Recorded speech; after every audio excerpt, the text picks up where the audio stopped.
Calling all technology coaches. Join Forward Edge this summer for a 2-day coaches camp packed with high-quality professional development exclusively for you. Attendees will work with like-minded coaches on creating strategies for teacher relationships, executing coaching cycles, and building a culture of coaching and tech integration within their school or district. There are 2 opportunities to attend Coaches Camp this summer. Join us either June 25 and 26 in New Orleans prior to ISTE 2022 or in Cincinnati on July 28 and 29. Please visit forward-edge.net/coachcamp to reserve your spot today.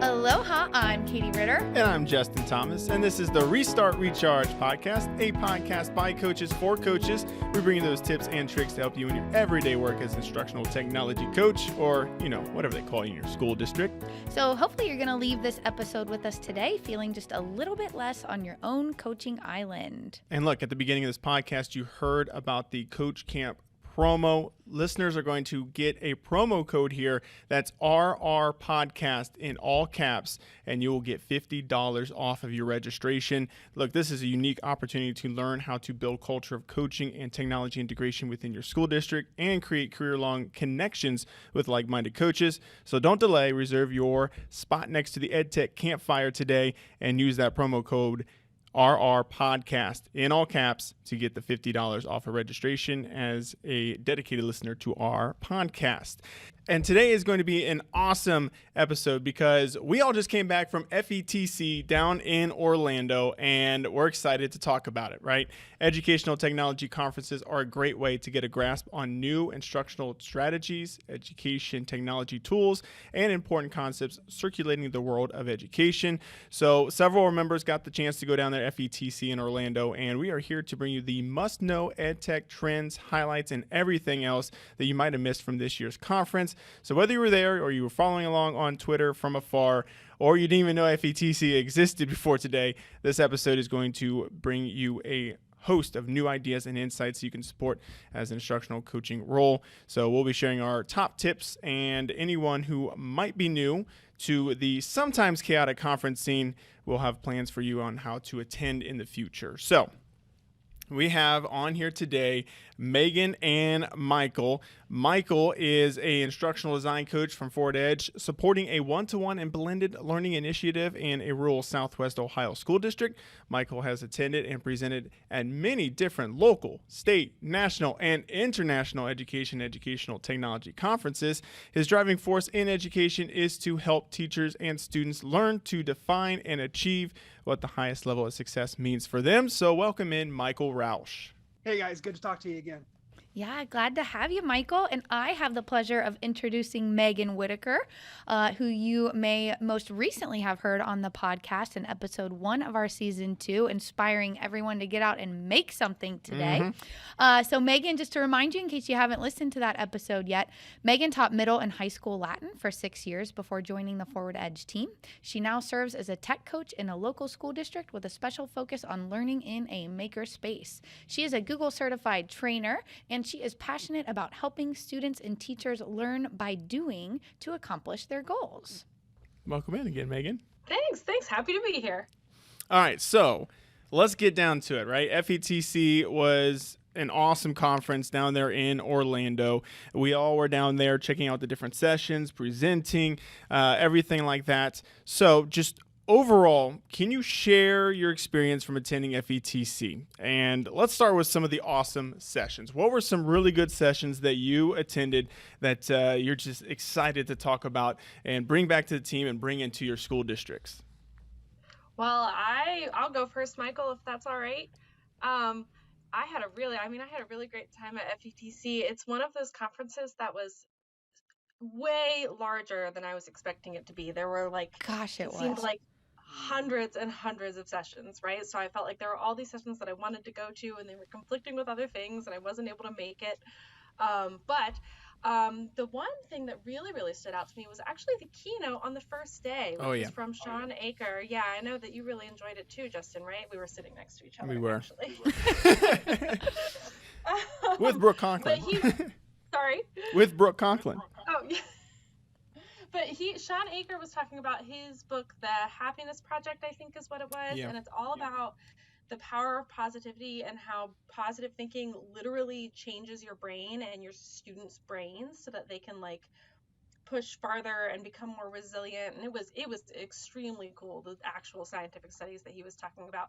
He also did this really funny psychological experiment where we had to stare at each other while one person like held a completely straight face, and then Brooke Conklin would smile at me and look at me with like really like smiley eyes while wearing a mask. Did not matter, you could still tell. And I was supposed to like not react for 2 entire minutes. It was impossible. It was impossible. The entire crowd just broke down into giggles immediately. It was really, really funny. I love that because I did not hear that. So this is the first time I'm hearing, you guys kind of debrief and share that from the keynote. But I love that too, because not only for our students, but like, I don't know, same thing for our teachers. I just think of how our teachers feel right now, and like they feel so defeated. And so as coaches, what a cool thing to take back, to our students, if you will, or our teachers, and kind of share that power of positive thinking, with them to kind of keep them going through the rest of this school year too. Right? And it was, I mean, the amazing stuff was it was even stuff just like by adjusting your body and by forcing some smiles, you can start to generate those same kind of feelings in your brain. And it really like has all of these positive benefits. It was super cool. Yeah. Okay. So give us some of his takeaway tips for like how you adjust your body that we can go back and do with our teachers.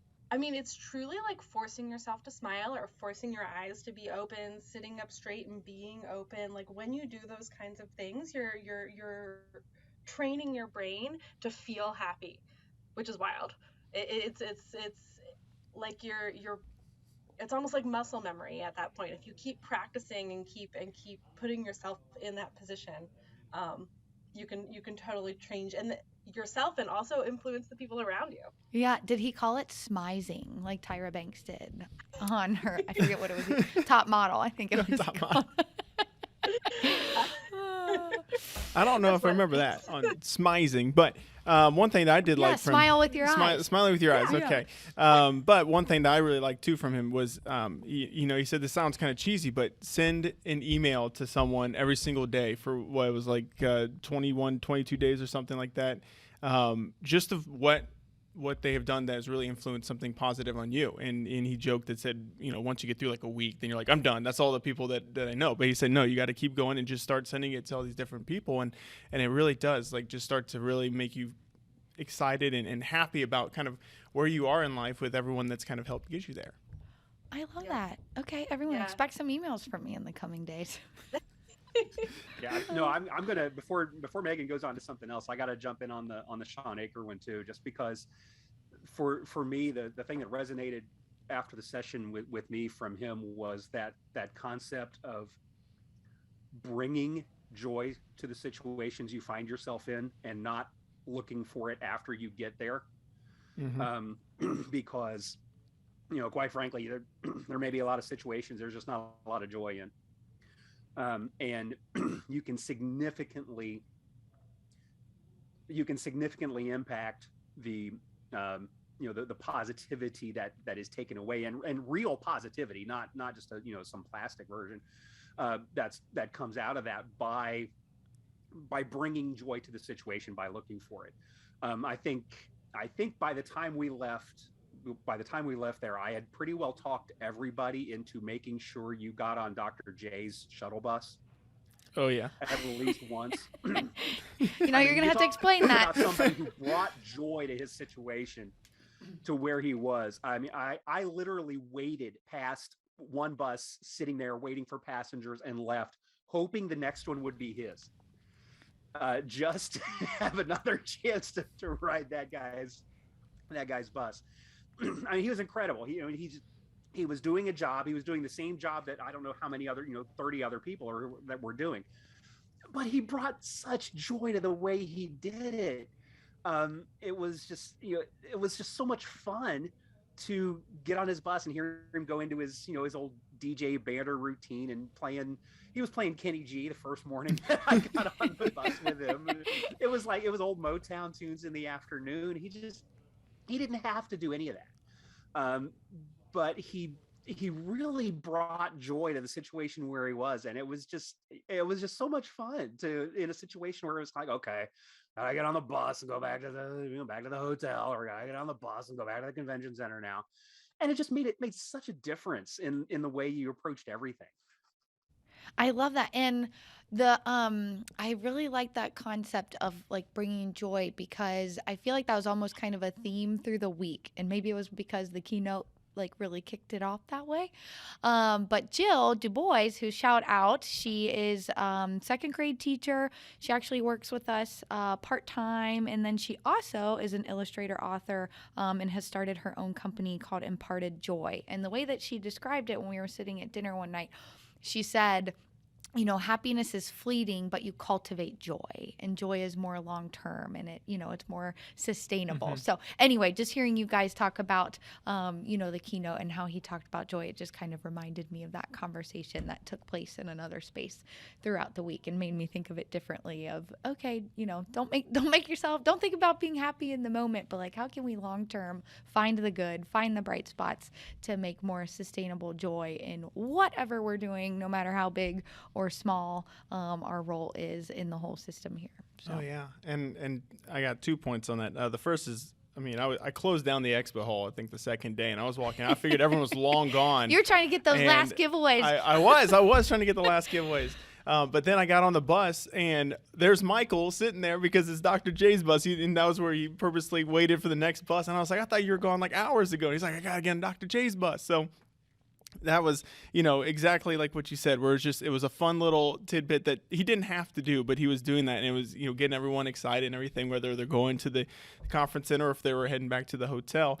And then also just Jill. I mean, she was just so much fun to hang out with, and she is just always cheerful and upbeat and happy, and that definitely spills over into her books too. I know, and it was the first time that we met in person, even though we've all known her for a few years now. So that's always my favorite part, is meeting people in person that you've only known online. But I love this whole Dr. J trend. I just wonder, like, how can we all bring a little Dr. J to our schools and in our roles, no matter what our roles are in our schools? How can we create those anticipated moments of joy within our school walls that people look forward to? So, you know, we don't have control over a whole lot in education, it feels like, but we do have control about like creating those spaces and those moments of joy that people can come to rely on. So would love to hear like how people start to bring that into your schools and into your systems, and what your thoughts are on that. So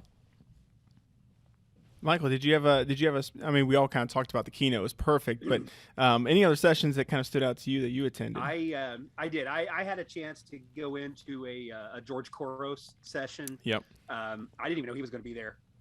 Ended up seeing him on the list, and I went in. Now his book, The Innovator's Mindset, was one that I had read a few years ago as part of a district book study. We were launching into a one-to-one initiative. We were launching into blended learning. We were launching into we were going to do a makerspace after that. And so I had read his book pretty thoroughly before that.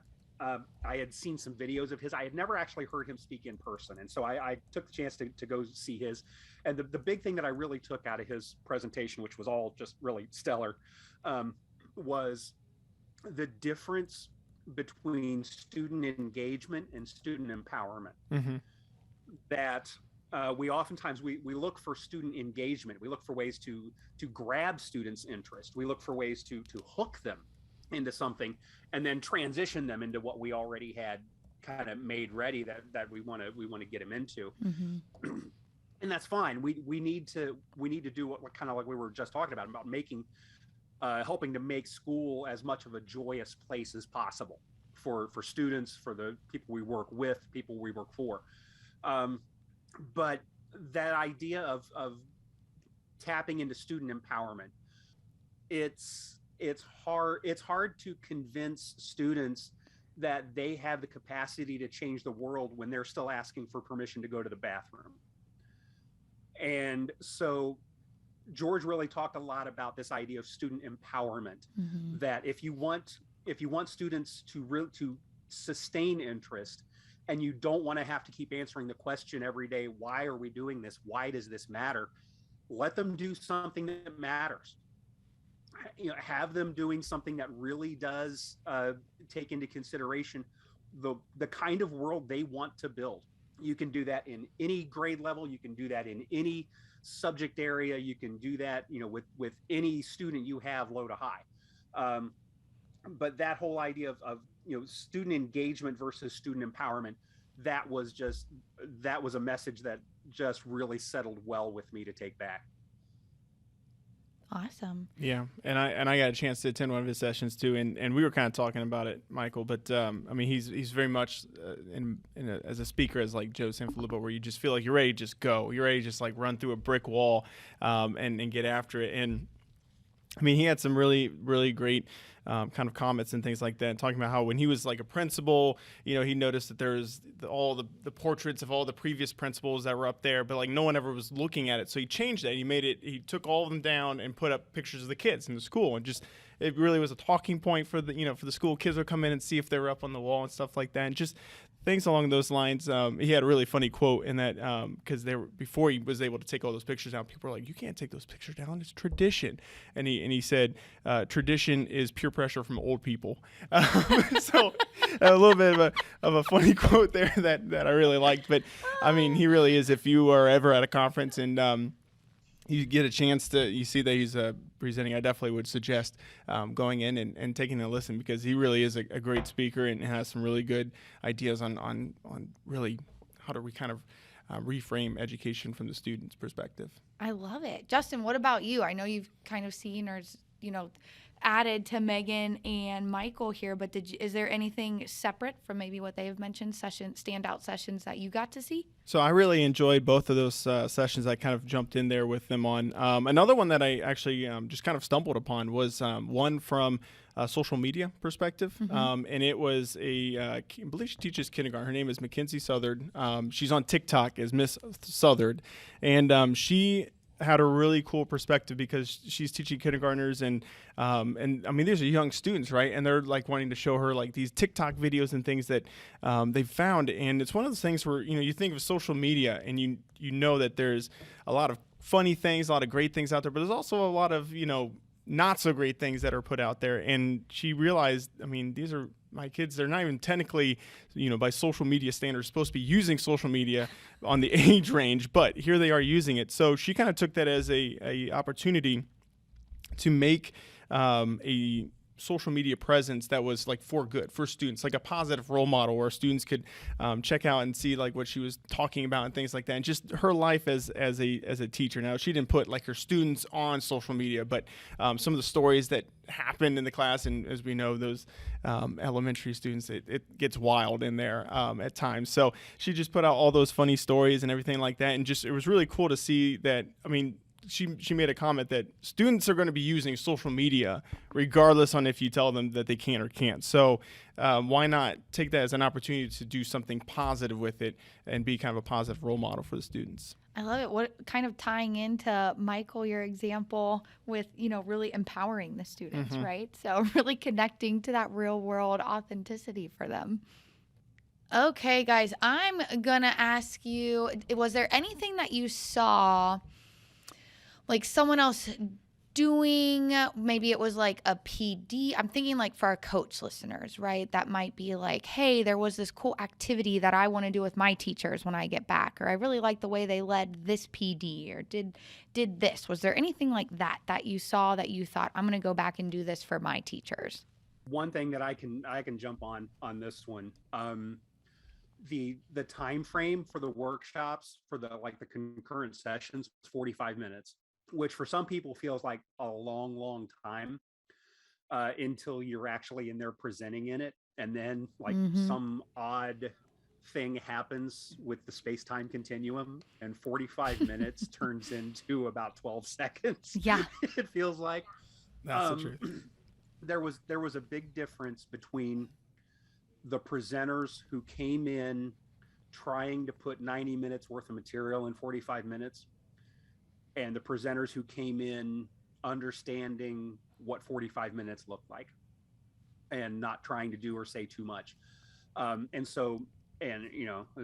This may sound like a little bit of shameless colleague promotion, but the way Justin and Brooke set up their workshop was phenomenal.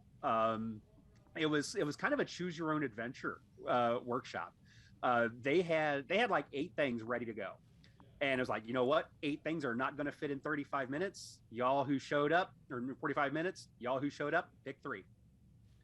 Yep. And they did, and you stuck to the 3, and you had a whole lot more that you wanted to say. You had a whole lot more that you could have said, but you didn't. And people got plenty out of what they heard, and they had plenty more to take with them.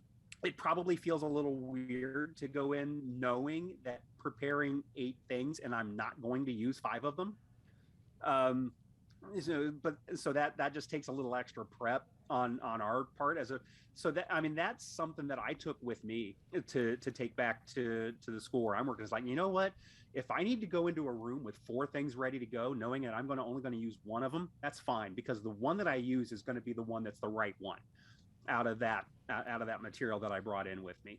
So yeah, I did, obviously I didn't tell Justin that I was going to say any of that, but that was, well, especially since he didn't actually have to say much. I know, they all choose Brooks. No, Michael, I'm glad that you brought that one up. Yeah, I'm glad that you you brought that one up, because you guys, I mean, you really did do a nice job with that. And from like a tangible tip standpoint, if people are wondering, like, how did you choose? They used Mentimeter to have the participants vote. So it was like they gave a super quick preview. Well, Justin, you were presenting. Why don't you give like a quick tip to the listeners? Everyone's talking about it. Well, it was one of those things where Brooke and I, when we sat down to do our presentation, we each had, as Brooke said, so many ideas on what we wanted to do, and we looked at it and we're like, this is awesome, but I don't think they're going to give us like a 2 to 3 hour time slot. So we purposely did that. We made 4 projects. I had 4 projects she had, and then we just went in knowing that we weren't going to be able to cover them all, but we knew that overall the people that were attending the session, I mean, those are the people that were interested in the session, wanted to see some of the awesome projects we did. So we kind of turned the keys over to them and had them use the Mentimeter. So they did a vote on what were their top 3 projects they really wanted us to go a little bit more in depth on, and then they would still have the other 5, because we shared our presentation materials. They still have the other 5 that they could use as a reference, and we put out there too. Feel free to connect with us on social media and everything like that. If you have questions, if you're wanting to use one of those that we didn't talk about, or if we did talk about it, you can always reach back out to us and use it. And I'll be, because this is one I think that both Brooke and I want to, submit to other conferences. It would be interesting to see kind of after, if we were able to present this at multiple conferences, kind of if there's some heavy hitters out of those projects, or if it is different almost every time we do it. So, yeah, that's kind of a gist of what our keys to elementary success was at FETC. But it was a joy working with Brooke and coming up with these awesome projects that we could then share with a room packed full of elementary teachers, but also some instructional coaches, some admin, and some library specialists as well. Yeah, awesome. So quick choice to make it, again, empower your learners to choose what they're learning about, no matter the age. This is maybe becoming the theme. I think so. Yeah. Try it together. Well done. Megan, what about you? Did you see anything that you're like, I'm taking this back and I'm using this strategy or this topic or something that other coaches might resonate to want to take back as well? Well, I tried to go to a couple different makerspace sessions, to stay on brand.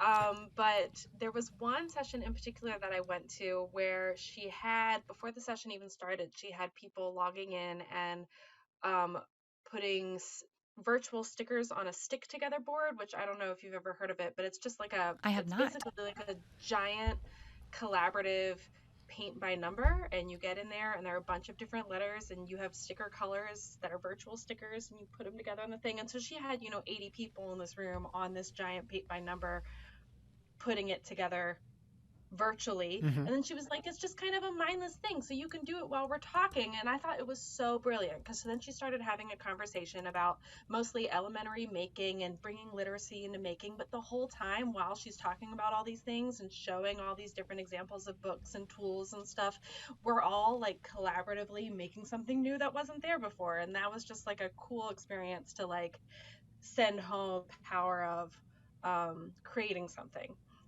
which went along with her whole theme. So I thought that was pretty brilliant. Very cool. I'm excited to check that out. And Yeah. we'll link to all of these things and people that everyone's mentioning in our show notes as well too. restartrechargepodcast.com is where you can go to find links to all of these things that these guys are talking about and sharing. Okay, we're going to dig into just a little bit more. And of course, we're going to wrap up with like top 3 tips to take away from the conference at the end of this recording today. But before we do that, I want to go ahead and take a quick break for our sponsors, and we'll be right back. Looking for a program that reaches all teachers in learning new tools to integrate in their lessons? Edu Badges is the answer. Edu is an anytime, anywhere badging program that is designed to take bite-sized tools for instruction and teach teachers how to use them. Edu has received the ISTE Seal of Alignment for educator standards, and each badge in our expanding library is aligned to the ISTE standards and the SAMR model. Learn more about the program that teachers call addicting at forward-edge.net/edubadges. Instructional coaches support teachers, students, administrators, and really everyone in the district. In fact, research shows that instructional coaching is one of the most impactful forms of professional development that results in improved teacher instruction and student achievement. But who is supporting the coach? Forward Edge provides multiple year-long mentorship options recommended by the Google for Education Certified Coach Program to help you gain the valued support you need as an instructional coach. Visit forward-edge.net to start giving PD to the ultimate PD providers.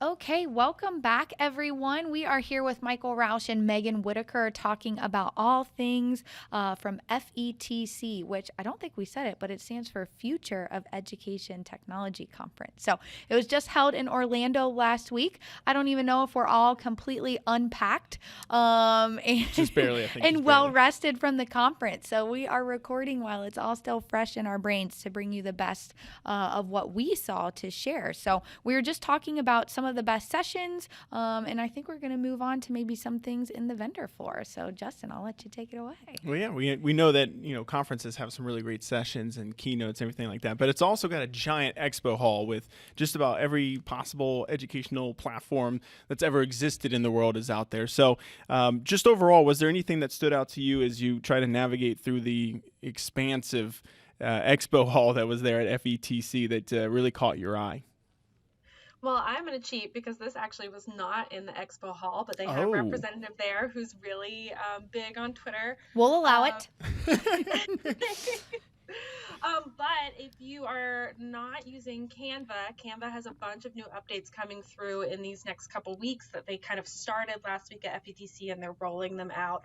Canva for Education is for the foreseeable future. It's free for educators. You just have to get registered with your school email address, and then you can set up classrooms, and you and your students all get pro graphic design features on Canva. And Megan, if I can interrupt you for just a second, like elevator pitch, what is Canva in case someone doesn't know what it is?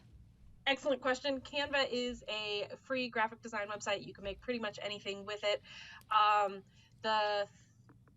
We use it a lot in the makerspace for things like creating infographics and videos and social media posts and that sort of stuff.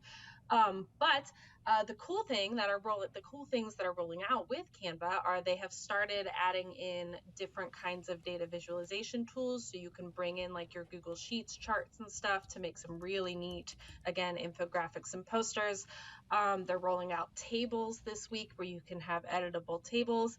And I did not know this, so I don't know if this is new or old, but I found it out at FETC. They have a presentation tool that's like a Google Slides tool, but when you're actually presenting with Canva, they have all these different crazy keyboard shortcuts that'll do things like pop a timer up on the screen or like create. Wow. Man, I can't even remember. I'll link the link in the show notes. But there are so many different functionalities that I thought, like, if I were still teaching, that would be incredible to have this, like, just one click of a button and I get a 5-minute timer up and then all of a sudden we're rolling kind of thing. So Canva, lots of cool stuff coming out from them. Free for educators. Sign up with your school email address. Definitely would recommend. I use it all the time. I love it. I use it all the time. I'm pumped. Yeah. Michael, what about you? Mine, for me, I knew something was coming for this one. There's an old favorite tool of mine called Book Creator. Mm-hmm. There are not a lot of tools out there that I would say any teacher I ever meet, I would find a way for them to be able to use this tool. Book Creator is one of them. If there is a book about what you teach, Book Creator is a tool you can use in your classroom. It is a great tool for allowing students to create collaboratively electronic books. And so, there's the interactive pieces. You've got text, you've got pictures, you've got the design, all that kind of great stuff that goes into a traditional book. But then you can also add in the animations, the video, audio, all of those extra pieces, those multimedia pieces that make an electronic book super powerful when you're trying to convey information. And so letting students create that stuff is fantastic. And so that's been a favorite tool of mine for a long time. At FETC, they announced the launch of including some apps so that you can directly bring in content from other tools like Google Drive files. Giphy, Bitmoji are two of the other ones that they had. And then the other biggie that was in there was Canva. So you can take your already created, or you can go jump into Canva, create the graphic that you want for the cover or for an insert or for something, some illustration or something inside your book, drop it right into your Book Creator book, and you haven't even left the tab. Okay, Book Creator still has that way of grabbing that embed code from something and bringing it over into and you've got to kind of get used to that, and it's kind of clunky sometimes how that works. With these new apps that Book Creator has put in, you never even leave the tab. You just grab the content, drop it right into your ebook, and go. They've got those 4 that they've launched, and they said that there are more coming in the very near future. So I'm really excited to see some of the additions that they've put together. Yeah, that's awesome. I bet a lot of people are super excited to hear that. I would also like to sincerely apologize for wooing into the microphone, but I was very excited and I got carried away. Well, you weren't the only one. I know that this is a podcast, you can't see people's reactions, but Megan's reaction was about my reaction to every animal exhibit at SeaWorld, like mind blown. Like, what is going on here? And Megan, I can tell Megan's pretty excited about it as well. Yeah. I'm so excited. Yeah.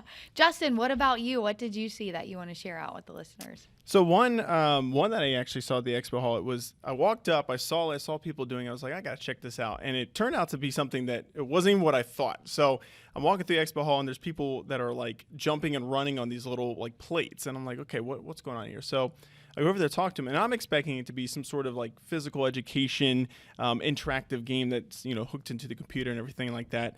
And it was in a way, but it's actually coding that then goes into the games that you play with the pads. It's Unruly Splats is the name of the program, and definitely not exactly what I initially thought when I went in, but then it turned out to be so much cooler because it could go with so many different facets. It could be working in, like a STEAM lab. It can work with just physical education. It can just work in just normal classes where you just want to work with coding. So what you did was you would create a code, and that code would then be what the program would be for the game. And then, for example, the folks there demonstrated, so they showed the code, and then one of the girls, I felt bad for her, had to like run in place on the splats is what they call them. So and then it registered every time that she was clicking on it. So then it showed like how many times she hit it. So it was kind of a cool 2-part system that really went well together. So it had the coding, but then also could be used for more kind of interactive activities to go along with that coding. So that was kind of a cool one. Very cool.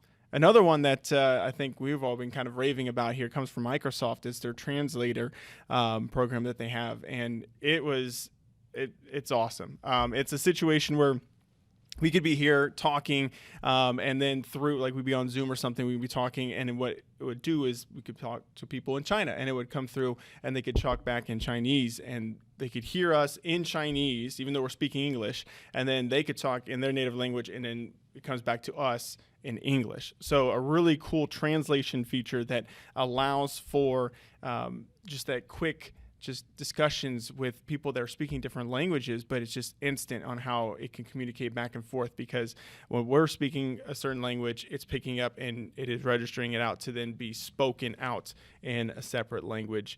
So if we needed to talk to people in Germany or something like that, we could easily do that and communicate just quickly back and forth with it. Yeah, awesome opportunity to not only support our ESL populations, but also for that global collaboration Yes. piece, which language can be a real barrier to actually getting kiddos to communicate with each other. Awesome. Those are very cool That's products. amazing. That makes me feel like we're living in the future. I know. That's incredible. I know. Buckle up for your hoverboards and Right? yeah. Okay, guys. Well, that is all awesome stuff. Thanks for sharing your takeaways. But before we go, you know that we like to end with top 3 tips. So, what are the top 3 tips for someone attending a conference to really get the most out of it? Michael, we'll start with you. Good. I get to go first so that if somebody steals mine, it looks like they're copying me, just like Justin did the entire This is time ridiculous. we were at FETC. Ridiculous. Don't ever tell Michael what you're going to order at a restaurant, because he will seek out the waitress and order first. Okay, my top 3 tips. My top 3 tips for somebody attending a conference. When you are using the conference schedule, whether that's the website or an app, and I'm just assuming that you're using that, to plan what you'd like to attend, do not be afraid to choose multiple things that are going on at the same time. Don't feel like you have to just settle on one thing that you're going to go see at each particular time frame, because you know what, there can be cancellations. You can get to a room and it's full. Or, every now and then, just, it doesn't happen very often, but every now and then you go to a session and you find out it's just not what you were expecting. And then you're like, okay, what do I do now? Mm-hmm. And so if you had a couple things in mind that you were going to do in a particular time slot, you can jump over to something else. And so I don't be afraid to check, to star a couple of different things that are going on at the same time on your schedule. Secondly, and this may sound a little bit opposite of what I just said, but secondly, give yourself some time where you're not scheduled in a session. Mm-hmm. Give yourself some time to have conversations with other attendees, to let things just kind of happen organically with people that you meet, people that you came with, people that you met in another session.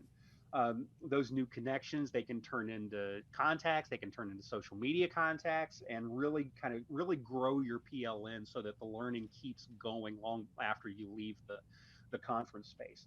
And the third one that I would tell absolutely everybody that's planning to go to a conference, apply to present. You have something to bring. You have a story to tell. You have something that has worked well for you. You know something that everybody else needs to hear. Even if you don't get accepted, I would say just going through that process of applying is a really good exercise, because it makes you formalize. What do I want to say? What are my takeaways? How would I teach somebody how to do this? How would I tell somebody about this? How can I best say it? And you know what? You just might get Accepted. Michael Frozen, I think his last word was accepted. And I couldn't agree more. Good tips, and I love that last one especially. Megan, we'll go to you for your 3 tips next.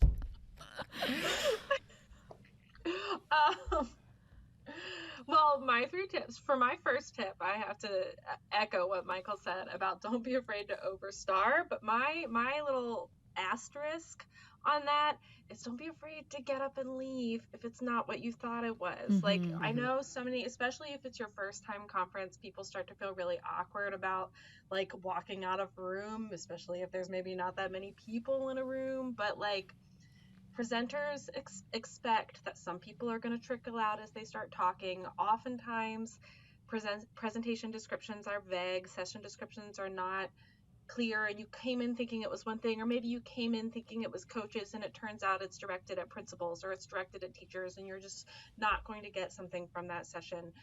There is so much learning that happens during those couple of days that you're at a conference. Nobody wants you to miss out on something because you feel too awkward to leave. So don't be afraid. Mm-hmm. Find those things that work for you. Definitely have options in mind.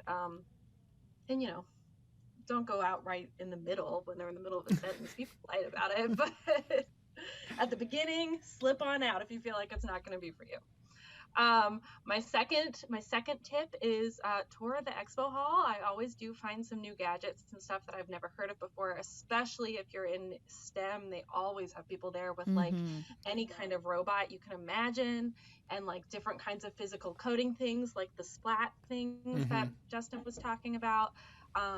So much fun stuff to play with. They always have ones that you can actually play with, and some things that really make STEM accessible for all ages. And usually there are some pretty fun raffles and some pretty fun swag that you can get in on and take home, which make great prizes. And then finally, my last tip, which is extremely practical, pack water and snacks. The lines are too long for the coffee shop. Pack water and snacks, because you do not want to get stuck waiting in a line when there's a really great session going on down the hall. I love that. Good session. I have quick tips. Mine is wear comfortable shoes. Seems self-explanatory, but don't bust out even some new flats for the first time while you're there, because you get pretty miserable. I think I'm having a little PTSD right now because I have a little nerve problem in my foot. So I'm going to be in tennies for the foreseeable future. So wear comfortable shoes. My second one is read the description. So to Megan's point, sometimes they are kind of vague, but a lot of times like you get a really catchy session title, and so it draws you in. And if you would have just read the description more carefully, you would have known that this wasn't what you thought it was. But the session title got us because it seemed like something different. So read those descriptions. If you have never applied to present, generally you're presenting, or you're applying many, many months, sometimes 6 months or even more before the conference. Usually 6 months is actually pretty close to be applying to present. It's almost like a year out, it feels like, closer to like 9 months to a year that you're actually applying for next year. So sometimes to be fair to the presenters, they have to be somewhat vague, because it's kind of like, if I'm accepted, I will flesh this out much deeper. But so read those descriptions. They can clear that up ahead of time for you. And finally, make those connections. People are there generally because they are seeking out information, and they're like-minded in that regard to you, that they want to learn, they want to soak up what they can. So don't be afraid to actually extend your contact information.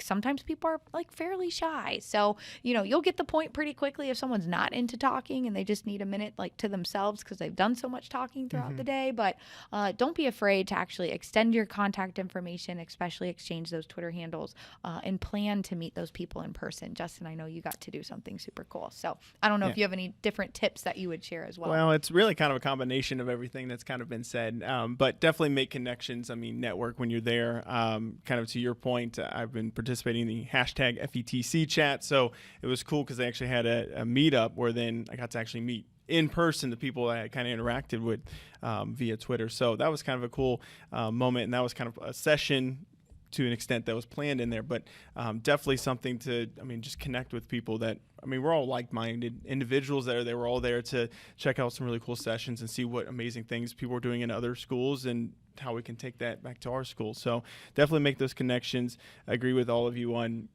kind of set some sort of a structure for yourself, but don't let that just exactly guide you how you need it to be. Because I feel like that was, I got the app downloaded and I looked at the sessions I wanted to go, and then I ended up going to some other sessions that initially someone talked about. And I was like, oh, I need to go to that one, and that speaker's a really good person or something like that. So I would say those two things. And then also just have fun and be yourself, especially if you're presenting, because I presented virtually for the last several conferences, and this was the first one I've gotten to do in person, and I've been just ecstatic for it, and finally got to do it, and I was pumped up about it. So just be yourself, and like everyone's kind of said here, apply to present and be a part of the conference in that facet.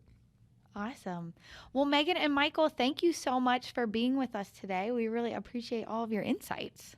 You guys Thanks for having us. Absolutely. Well, we talked about FETC here. We're going to now move into our 3-part mini-series that's coming up. That's going to be dropping on March 1st. We're going to kick off that 3-part mini-series talking about all things on building relationships and creating partnerships with administrators to maximize your coaching impact. I am super excited for that mini-series. It is a little bit near and dear to my heart right now. So we'll save that soapbox for the series, I guess. But with that, be sure to subscribe to Restart Recharge wherever you listen to podcasts, and follow us on Twitter, Instagram, and Facebook at RRCoachCast. And feel free to reach out to us and let us know what topics that you are interested in, and just let me chat with us. Even if you don't have a topic you're interested in, feel free to reach out and just make that connection. So press the restart button. Recharge your coaching batteries and leave feeling equipped and inspired to coach fearlessly with the Restart Recharge podcast. A Tech Coach Collective.